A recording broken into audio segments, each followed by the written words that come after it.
ఇది golf and turf summit 12th summit 2025 is ఇక్కడ మన హైదరాబాద్ బౌలర్ హిల్స్ గోల్ఫ్ క్లబ్లో అవుతుంది.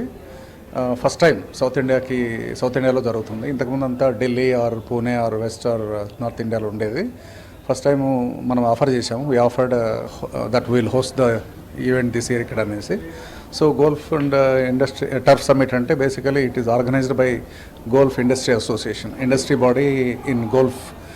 They develop golf courses, they design the maintenance, equipment, manufacturing, all those part of industry.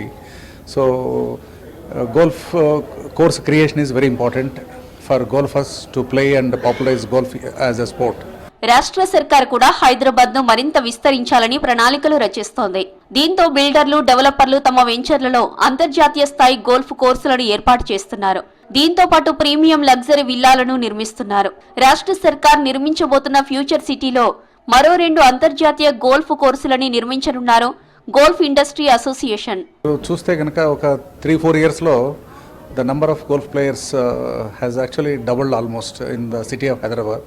So ఇప్పుడు Hyderabad golf club and bowler hills golf club both are very popular apart from army courses, but all courses are busy, which means number of players getting into golf is increasing. So obviously manaki there is a requirement need for developing more courses, and Hyderabad, Secunderabad, twin cities lo we have about 6 golf courses already. Another couple of golf courses will soon be developed, part of future city also. Golf ని మరింత promote చేయడంతో పాటు సిటీని విస్తరించడంలో తమ వంతు కృషి చేస్తున్నామని తెలిపారు గోల్ఫ్ ప్రతినిధులు. ఇందుకోసమే మొదటిసారి గోల్ఫ్ అండ్ టర్ఫ్ సమ్మిట్ ని నిర్వహిస్తున్నామన్నారు. ఈ కార్యక్రమంలో వివిధ దేశాలకు చెందిన గోల్ఫ్ సంఘాలు, డెవలపర్లు, బిల్డర్లు, రియల్ ఎస్టేట్ వ్యాపారులు, టూరిజం శాఖ ప్రతినిధులు పాల్గొన్నారు. దీనికి రాష్ట్ర టూరిజం శాఖ, రాష్ట్ర సర్కారు సహకారం అందిస్తోందని తెలిపారు గోల్ఫ్ ప్రతినిధులు. ఒక గోల్ఫ్ కోర్సు డెవలప్ చేయాలంటే మామూలుగా ఒక 200 ఎకరాలు 150 to 200 acres ల్యాండ్ అవసరం అవుతుంది. కానీ ప్రస్తుతం ఉన్న పరిస్థితుల్లో land values being very high, any city including Hyderabad, ఒక స్పోర్టింగ్ ఫెసిలిటీగా గోల్ఫ్ కోర్స్ కట్టి నడపడం అనేది వర్కౌట్ అవ్వదు.